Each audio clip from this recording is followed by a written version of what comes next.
Thanos wasn't just typical CGI villain in Infinity War. What went into making him feel so lifelike? I think it goes back to reference for the actor of Thanos. With Roland, it was very clear reference. The acting was really strong. There are multiple companies that work on that character. And again, the quality is super high in terms of renders and the facial expressions. I think people will be super excited about it as it gets more refined. And it's definitely a tool to help people who don't have access to certain tools and hardware and all that stuff for sure. But then it's going to be also a lot of stuff that is just mediocre, which exists now with Maya, Blender, whatever tools you use. And I think the pendulum's going to swing back where it's going to be, okay, this is a tool we have to use a bit more specific in a more focused way. And then I think it will evolve. We saw the incredible Mark V suitcase transformation. That one was also, a lot of that was hand animated. Right? That's a great example of frame by frame work of adding all those pieces, making them turn correctly and combining them. Many people will not realize how often the suits are CG. Sometimes I look at making of and I don't realize, like, wait, this is CG?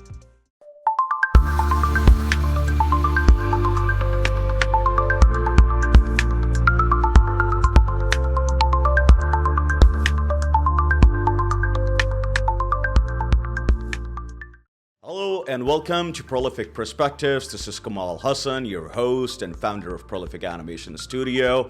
We are all about exploring innovation, entrepreneurship, and how to be successful. Today we have an amazing guest with us. Worked with many blockbuster movies, you name it, Avengers, Pirates of the Caribbean, and many more.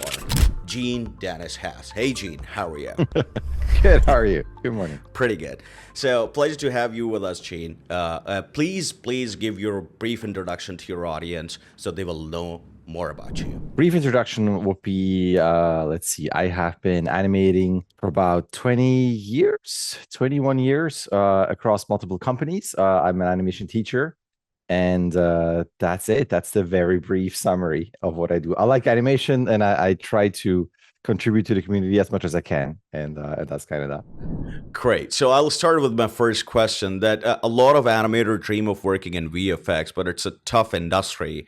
What's something about working at Industrial Light and Magic that most people wouldn't expect? I think mainly because oftentimes in VFX, you hear the news about company closures, long hours, that kind of thing, or movies not making a lot of money at the box office despite a big budget. Like there's always a little bit of a negative slant to that, like the comparison between a big budget and then the quality of the movie, which none of that really, it doesn't quite work like that.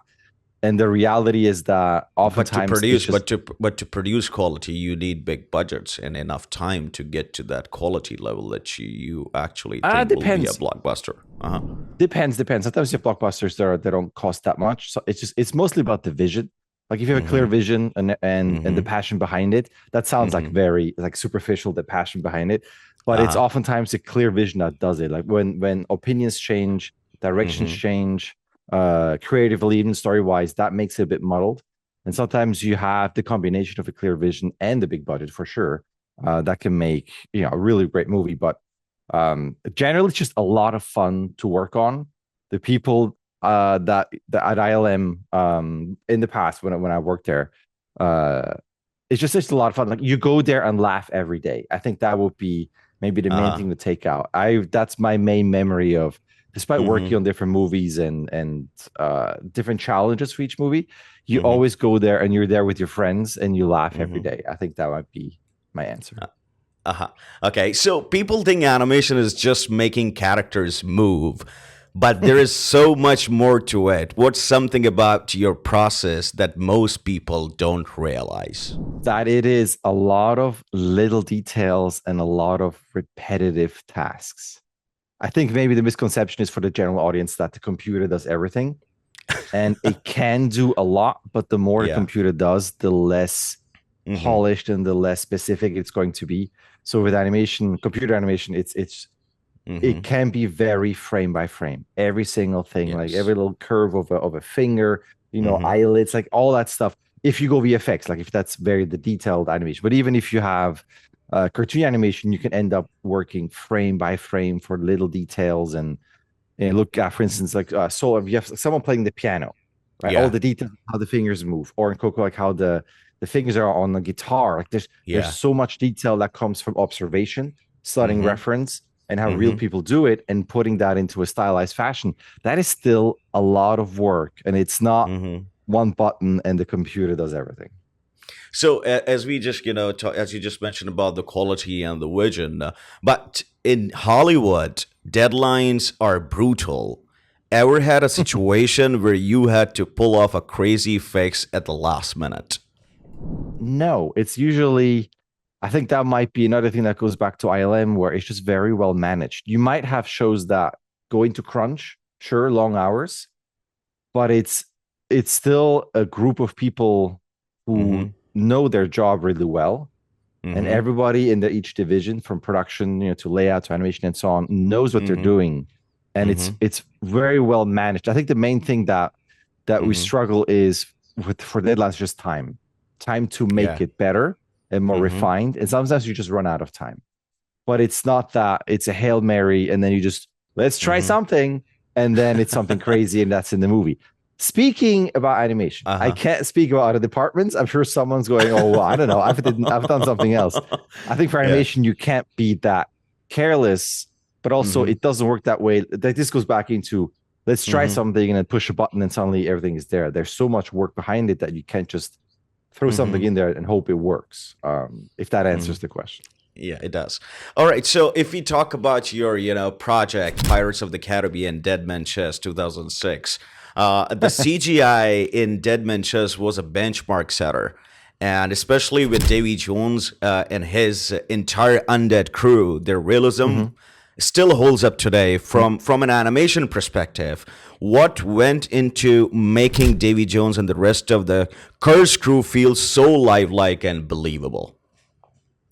I can give you two answers. One that goes all the way back to your earlier question of what might be something that people don't know is that you can work on projects for a year, 6 months, and sometimes 2 weeks. So to answer your question, I worked on Pirates only for 2 weeks, and I did only one shot. So those are the things that people might not know. So like on a Star Wars project, I might have been on like a year, a bit longer. And there are sometimes you're on shows that are in between shows. So like Aladdin, I was on it for I think a month. Bumblebee, I think I worked on that one. Like that might have been another like week or two, where just you fill in the gaps. So I can't say too much about Pirates, mostly because I've worked on weekends for 2 weeks on I believe 2 shots. But to answer your question, based on what I've seen my coworkers around me, it's just a lot of reference. The actor who played Davy Jones was so good and is still good. And there was a lot that came from that recording, the reference of his acting, and making sure that we stick to that acting as close as possible. Okay. So coming to my next question, do you think real-time animation is the future for TV and films? And what are the biggest advantages and limitations? I think it depends on your budget and your intent of the project, where real-time can be super helpful. Even like something like TV shows, like Star Wars TV shows that have the volume where they use that. And oftentimes it's I won't say easier, but it's just a different kind of project where you don't go real time, and it's more. I think it really depends on what the director or whoever's in charge of the show or movie has in mind. So would it help to optimize the budgets or what? I mean, budgets are always. It's always good to have a big budget. You know, like when you have more freedom. You think, oh, well, now we can do this, we can do that. But also oftentimes it's okay to have a smaller budget because it forces you to have a clear vision. And it's not cutting corners, but it's to be more specific about certain things. Sometimes you have too much freedom with a big budget and you might get lost in certain things. And oftentimes when you have a smaller budget or at least restrictions in certain areas, it forces you to be more creative to get to that solution. So I'm not sure if a big budget is always the best thing. Like Davy Jones, it definitely helps to have the budget to pull that off. But that was also because the director had a very clear vision and the actors were really, really good. And that was, the basis for our reference. Is it the future? Again, it really depends. Like sometimes you have pre-rendered things that are great, stuff where you animate and then you just render everything afterwards, or real time. It really depends. And I'm not smart enough to predict the future in that way. All right. So coming to your next, blockbuster project, Transformer. The first Mhm. Transformer movie set a new standard for blockbuster VFX, bringing these iconic characters into live action for the first time with Michael Bay's fast Mhm. action, dynamic shots, and explosive visuals. What were the biggest challenges in making the Transformer feel both true to their original design and grounded in reality? I grew up with the TV show as a kid, but I wasn't like a hardcore fan. So I'm not in the camp of the original TV designs, movie designs, the differences on like how Mm-hmm. that is, either Mm-hmm. great or not great. But in Mm-hmm. terms of grounding it, I think the really tricky part was to give Mm-hmm. the characters weight because we Mm-hmm. didn't go mechanical in terms of this is how a Mm-hmm. robot moves. Mm-hmm. We want it to be fluid and we want it to have action driven movement where we believe that they're agile, that they can fight. And it was Mm-hmm. like a mix between motion capture and keyframe, sometimes all mocap, sometimes all keyframe. And I Mm-hmm. think a big challenge was that they look like robots, but we want them Uh-huh. to move more fluidly and a bit more naturalistically, if that's a Uh-huh. word.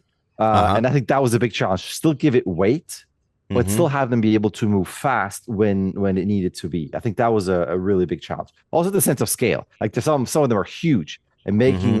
making that work within the frame. So if it's filmed where maybe they Mm-hmm. didn't go too high, like high enough tilt wise, so you have to kind of bring them down into the frame to make it fit. Like there's some technical Mm-hmm. challenges like that. Great. So as we just talking about the like pre-renders and making the timelines optimized and budgets and all. So AI and animation is a hot topic right now. Do you see it as a tool that helps animators or something that could change the way artists work completely? I haven't seen any tools yet specifically for animation where it is a fantastic tool that helps me on a daily basis. Like it's not like you open up Maya and you click a magical AI button that sets up your scene, brings in Mm-hmm. all the assets, the Mm-hmm. cameras, checks everything so that nothing is wrong. We're not there yet.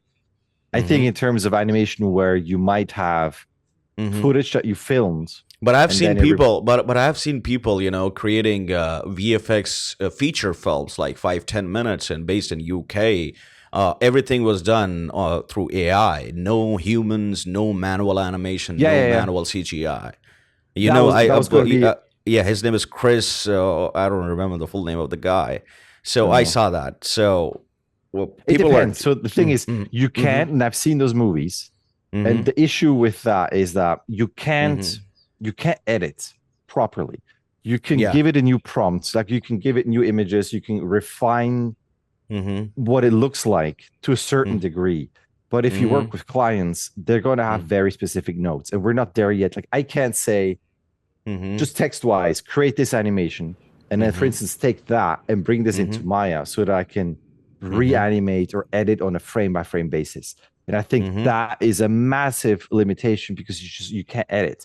Also, the Mm-hmm. issue is with AI, especially when it comes to imagery, that Mm-hmm. oftentimes it is based on a training data set that Mm-hmm. is copyrighted, Mm-hmm. that they didn't go through the legal process of getting the Mm-hmm. clearance with that footage. That's my main issue with certain AI sectors where it Uh-huh. is based on stolen imagery. So they got to clear that first before going, hey, we can create a whole movie because you go like, okay, but based on what training set? I Mm-hmm. think AI in terms of helping day to day, like in the Uh-huh. medical field, maybe archaeology, like it's just there's some areas where AI can be great. When it comes to artistry and creativity, it really depends in what way. And I think Mm-hmm. oftentimes for now, it's still slow mo images. It feels more like Yeah. a slideshow type of thing, but also Yeah. the consistency and continuity is not there yet. The characters are not 100% on model from shot to shot, and that's an Mm-hmm. issue. And especially when you can't edit it, you can supplement an Yeah. existing thing you shot or animated and then add Mm-hmm. AI to it. That's a Mm-hmm. whole different thing. So as long as it's not based on stolen footage, that kind of thing, you know what I mean? And Because you augment it. IP will be a big problem with AI, and it still is the Yeah, problem yeah, because yeah. it is getting you a collective data. So I agree with that, and also you're right. It can help to optimize the pipeline, or could be, faster Maybe, yeah. your turnaround times, but it cannot create an actual movie, or that we do manually in the studios. So I would agree with you 100%. Yeah, but the tricky thing is with AI is in its current form is backwards in terms of it creates something from what used to be versus it cannot create something from scratch, brand new, with a vision like a human. You mean like there's a certain vision that's missing. So I think people will be super excited about it as it gets more refined. And it's definitely a tool to help people who don't have access to certain tools and hardware and all that stuff, for sure. But then it's going to be also a lot of stuff that is just mediocre. It's just a lot of meh stuff out there, which exists now with Maya, Blender, whatever tools you use. And I think the pendulum's going to swing back where it's going to be, okay, this is a tool we have to use a bit more specifically in a more focused way. And then I think it will evolve, just like 2D animation, 3D animation. You know what I mean? Like it is a tool. 2D is still awesome. And it really, depending on the vision, can be much better than CG. It really depends on who's 100%. behind it. Yeah. So I hope that it will evolve into a tool that can help, and that we can clear the hurdles of what is it trained on, and who gets the credit, and so on and so on. Great. So coming to your next blockbuster project, Avatar 2009. So James Cameron Avatar was a groundbreaking moment for VFX, pushing motion captures and world building to a whole new level. Over a decade later, do you think we have truly surpassed what Avatar achieved? Or was it so ahead of its time that modern films are still catching up? It's Weta Digital that did the majority. Like all the credit goes to them. So I worked a little bit on the end of it, just getting a glimpse of their assets and kind of their motion capture data, which was super clean. So all of those questions should go to Weta Digital artists. But I think the artistry behind everything on that movie is still fantastic, and especially with the second one, it's just there's such a high bar to the process of capturing the data, the acting, the renders. The renders are insane, and even to this day for that movie, and now in the second one. But what Weta does in general is insane. If you look at the Planet of the Apes movies, insane work. So I think whenever like Weta with a director like James Cameron, right, or I think that is a good example of that's budget with a very clear vision and a massive amount of incredibly talented artists. When that comes together, insane work. Just like the Dune movies 1 and 2, right? The footage looks amazing. Also clear vision and amazing artists. So I think it's once you have that combination, it creates such a cool looking movie. Again, story, you might disagree on the story, but visually, so good that it's going to hold up, just like Davy Jones back in the day. It's just going to stay at such a high level. So I don't know if that answers the question, but I look at those movies with such awe. Like the work is so good. It just still. So since we're talking about you're talking about VFX, so I'm going to get to another project of yours, Iron Man 2. So in Iron Man, Tony suited up manually, but by Iron Man 2, we saw the incredible Mark V suitcase transformation. How did VFX advancements shape the evolution of his suit throughout the series? That one was also, a lot of that was hand animated, and I don't remember if it was Chris Mitchell. I might credit it to the wrong person, but I know there was, or maybe it was in the first movie, where there's a lot of hand by hand. It's just, that's a great example of frame by frame work of adding all those pieces, making them turn correctly and combining them.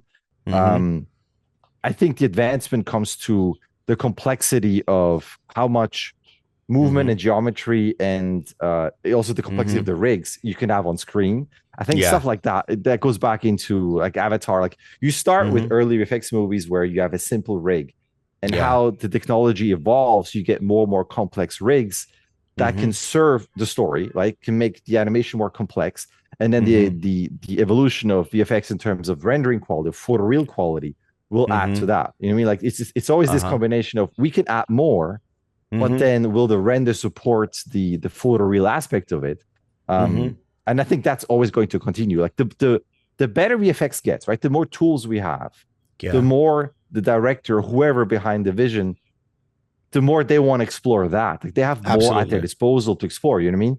And sometimes it's a tricky thing. Sometimes you have almost too many tools and then the render quality is not quite there yet. But then let's say Avatar again, the render quality was there to match the tool set. So I think it's always exciting to see VFX leap and always get to that next level. I think, for sure, Transformers, Iron Man, the suits, like the suit quality, that's something to go way back to your previous question. Many people will not realize how often the suits are CG. And it's not just the helmet, but everything. And they had that, I believe, also on Superman, Man of Steel, where the Zod, like all of that stuff was CG. So I think that is always the fascinating part where sometimes I look at making offs and I don't realize, like, wait, this is CG or this whole street was fake. Like there's just, I love that. I love that when the quality goes up where even for someone for me who's in it, and I don't realize that this is fake. Yeah, I love that. That's so cool. Great. So coming to another blockbuster project of yours, Avengers, Infinity War, 2018. So, so Thanos wasn't just a typical CGI villain in Infinity War. He felt real from his expressions to how he moved. What went into making him feel so lifelike? And in the big Wakanda battle, what so much action happening? How did you make sure the character still felt real, not like just CGI models? I think it goes back to reference for the actor of Thanos. With Brolin, it was very clear reference. The acting was really strong. But also on something like this, was for ILM, we had a lot of Marvel projects and a lot of Star Wars projects. And I was more on the Star Wars side versus Marvel. But for both, we have massive fans working on those projects. So it's a combination of the vision again of the director, great reference. The actors were great, but also the people involved who are fans, making sure that the animation's great, the imagery is great, that there's so much passion that goes behind it. So if I open up a scene and it's Star Wars related, I nerd out and I make sure that everything is at the highest quality on like whatever I can influence. And that was the same thing on Avengers, seeing the people who love those movies getting into the big battles, so I make sure that works. The support from everyone to get in all those assets. It's a very heavy scene. So I think that's like a good example of great reference and a lot of passion on the artist side. And again, great renders. The renders of Thanos. Also, I believe, don't quote me, but Weta worked on, I can't remember, or is it Digital Domain? See, now I don't remember. But there are multiple companies that worked on that character. And again, the quality is super high in terms of renders and the facial expressions. Okay, so if we talk about The Force Awakens, this was the return of a Star Wars. How did that add any extra pressure as an animator? I think the pressure, and that's a good question, was actually I worked on that one. I worked on for almost over a year. Oh, great. So let's get into the details of this one. The Star Wars ones, I can give you lots of answers. I think for me, it's yes, pressure, but then that quickly goes away just because it gets overshadowed by two things. The smaller thing is it's work. No matter what, I have to come to work and deliver because that's my job. Like, it doesn't matter if you in a good mood, a bad mood, or whatever it is. Like, this is your 9 to 5 or 9 to 6, and you got to do that. Like, that's the thing of a professional animator. You come in no matter what, you do your work at the highest, capability that you can. All of that gets overshadowed by the passion and the nerdiness and the geekiness of working on Star Wars. So for me, it's like, oh, this has to look good, but then you're in it. And then again, you just laugh every day. It's like, oh my God, I can't believe that I'm working on this. And I think that towards the end, you're not thinking about the pressure. It's more like, I love this. And it's more the pressure on yourself in a way. It's not like, oh, what will the people think? Like, I want this to look good. Absolutely. I'm a fan of what came before, so I want to make sure that I contribute to the Star Wars universe at the highest quality. So I think the pressure, at least for me, I can't speak for other people, or for me, that pressure went away, and it was massively overshadowed by just the joy of working on it. It's just too much fun. You open up your Maya scene, and you got X-wings in there, and TIE fighters, and BB-8, and it was too much fun. I love that. Okay, so were there any new animation technique used in Force Awakens that weren't in the prequels? CG-wise, not really. I mean, you have, at least on the animation side, you still have keyframe, you still have mocap. vehicle animation, like camera animation, it's all fairly similar. There's a lot of combination of things where you have like a puppet, and then we do a CG face on top of that. So it's just, I think it's you're with Lucas, he created such a tool set. Speaking of that again, for the prequels, like there's so much that was invented and pushed forward for the prequels. And I think it's always building on those blocks for future movies. Force Awakens was the same way. Like some areas, yes, there were new things, but a lot of it was based on such a long history of ILM's tool set to just advance that even further. But the basic things of the acting, the vision of it, right, keyframe, mocap, and all that is still very, very similar. Great. So coming to the other one. So Star Wars Episode 3, Revenge of the Sith. How did you approach animating non-human character like General Grievous and compared to human Jedi? There was an exploration of Grievous early on, and I believe that's in the making of, so I don't want to get fired for saying this, but there was an exploration where he was less mechanical and a bit more vampire-like in terms of like the cape. Just moving and using the cape to hide his face. And that advanced more to the mechanical aspect of it. I still approach it with more of like a human aspect of it. It really depends. Because Grievous, like I have a shot where he says something and it flicks his cape off. And for me, this was all me acting it out and how I was moving. So you have Grievous that moves that way, and then you have Grievous that moves very mechanically, where he would flip over itself and like move like a creature. I think then it comes down to your imagination. Like you have a certain amount of reference of how this could move, but then when he starts to turn around and his arms split, then it becomes more like a mechanical robot type thing, and then you just go into potentially finding reference of mechanical not creatures, but robots, but they still don't move like that. And then as an animator, your imagination kicks in. And you just have to pretend, and then you just have to use your skills in terms of timing and weight and performance, and then just make up something that hopefully looks cool. So that's always that's the really fun part of characters like Grievous, where they can be a performance like a human, and then they can also do something very mechanical, just like Transformers. To be honest, like there's some moments, obviously they transform very mechanical, but then they have more performance-based things where it's based on our acting. So that's always super fun to animate as an animator. So great. There is another question that I'm going to ask about, Lucasfilm. So what were the most challenging parts over the year that you have faced there and that you have improved there? So what were the challenges there over the 1 year that you worked there? I think on a personal level, it's probably making sure that you are always advancing as I say storyteller, but that seems very broad. But I think it's making sure that you don't stagnate as an animator and always try to learn as much as you can. Look at your coworkers, ask them questions, look at the tools, so that you don't stagnate in terms of your quality of animation. At least for me, like I want to make sure that I get better and better at creature animation. Applying your own keyframe on top of mocap. Camera animation, keyframe animation. Sometimes you have something like Space Jam 2 that's all cartoony keyframe, and just making sure that you are always evolving and learning and staying up to date, and making sure you just don't get old and like stop animating. Like you just gotta always get better and always stay up there with the quality of your coworkers and what other companies are doing. I think that's always the biggest challenge of not getting complacent. Maybe that's the word. Great. So coming to the few last questions here, what has been the most rewarding project in your career, and why does it hold a special place for you? I can boil it down to one answer, but I will give you multiple answers if I can.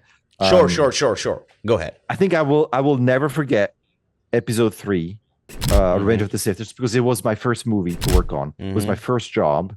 It was the first company. Like I came to the States to study, and that was the first of everything.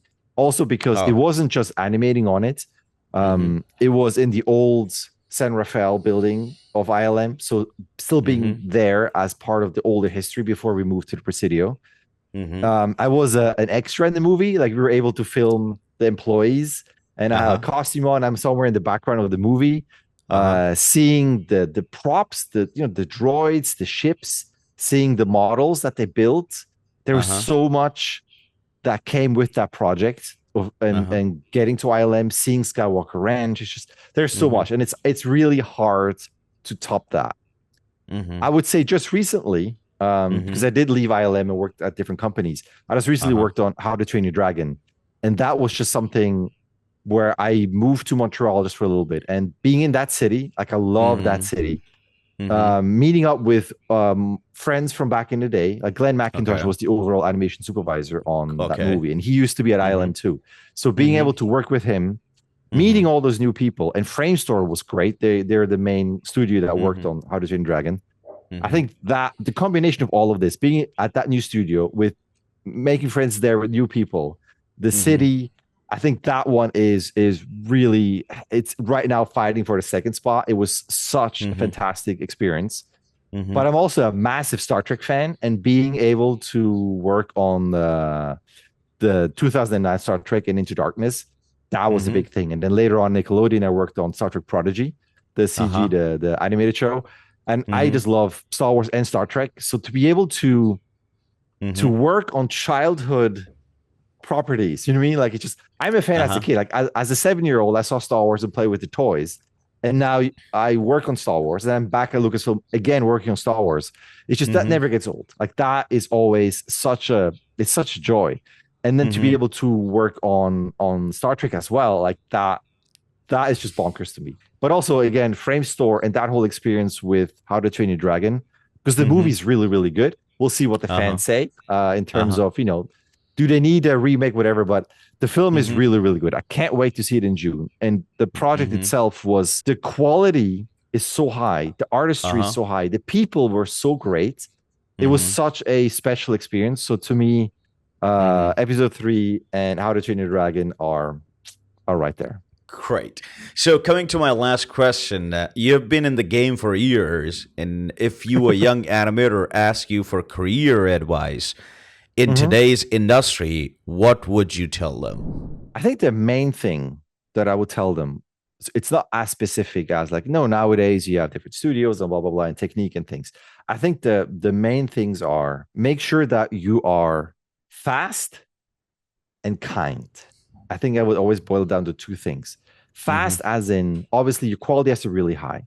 But if you are also fast in terms of maintaining that quality and delivering your shots quickly, not rushing, Mm-hmm. but like the faster you work, again, maintaining the quality, the more helpful you are to the production. You get shots done. If you get previs, you can explore things quickly. Because if you're an amazing animator and you're super, super slow, not as helpful. Obviously, if you're Yeah. super fast and your quality is horrible, also Yeah. not great. But your goal should be to have a very efficient workflow, to be able to Mm-hmm. work really well, fast, but Mm-hmm. also with really high quality. Because then you're super helpful to the team. And none of that matters if you are a jerk, because no one wants to work with you. You might Yeah. make it because you are good, but Mm-hmm. if you're a jerk, it's just not going to Mm-hmm. last. And that's why this industry is very small. Just like again, Mm-hmm. Frame Store, Yeah. few people that I knew working there. Again with Glenn, it's just Mm-hmm. it's a small industry and everyone knows everyone, and you just don't want to work with jerks. So just be kind, be nice, make sure Mm-hmm. you help the people around you. Don't Mm-hmm. make it like a toxic workplace. It's just at Mm-hmm. the end, like for me, it's always being an animator in this industry is a very spoiled job compared to the rest of the world of what people have to do. So if you have to be aware that this is a very fortunate job to have. Sure, Mm-hmm. within that job, there's stress and there's a bunch of stuff that comes with it. But as a whole, compared to the world, it is a very spoiled job. So then to come into that and be a jerk and have an attitude and be arrogant, I hate that. Like, don't do that. Absolutely. Be a, 100%. be a great Yeah. animator, but at the same time, this is still you're Mm-hmm. surrounded by other people. Just be Yeah. nice to work with. Sure, Mm-hmm. I can give you other piece of advice of like always look Uh-huh. at the latest techniques and make sure that your workflow is up to Evolve date and every all day. that stuff. Evolve Yeah, every yeah, day. evolve, Yeah. evolve. Yeah. But Yeah. ultimately, none of that matters if you're a jerk. Yeah. So be a good animator, but just be nice to work with. And Be kind. that's Yeah. why going back to Mm-hmm. the question, How to Train Mm-hmm. Your Dragon and Framestar was such a wow Mm-hmm. experience for me because everyone was so nice. It's just Mm-hmm. you go there and every day is a joy to work on that Uh-huh. project with those people. And Mm-hmm. that's because of the people. So that would be my thing Mm-hmm. for animators. Just be mindful of what this job is. Obviously, again, pros and cons, and it can be stressful. But as a whole, it's so great. It's such a great job to have. Make it pleasant for the people around you. And Uh-huh. if you're a teacher, I still teach. Yeah. You know, make sure you pay back and you pay forward. Like you Absolutely. have to help the people. I got a ton of help starting out, and I want to make sure that I can pay forward and help people, and for the next generation, do the same. Educate people, help them, and make this just a better environment for people. Like that would be my long answer. Thank you so much for joining us today. We hope you enjoyed this insightful conversation with Jean. Don't forget to like, comment, and subscribe. Until next time.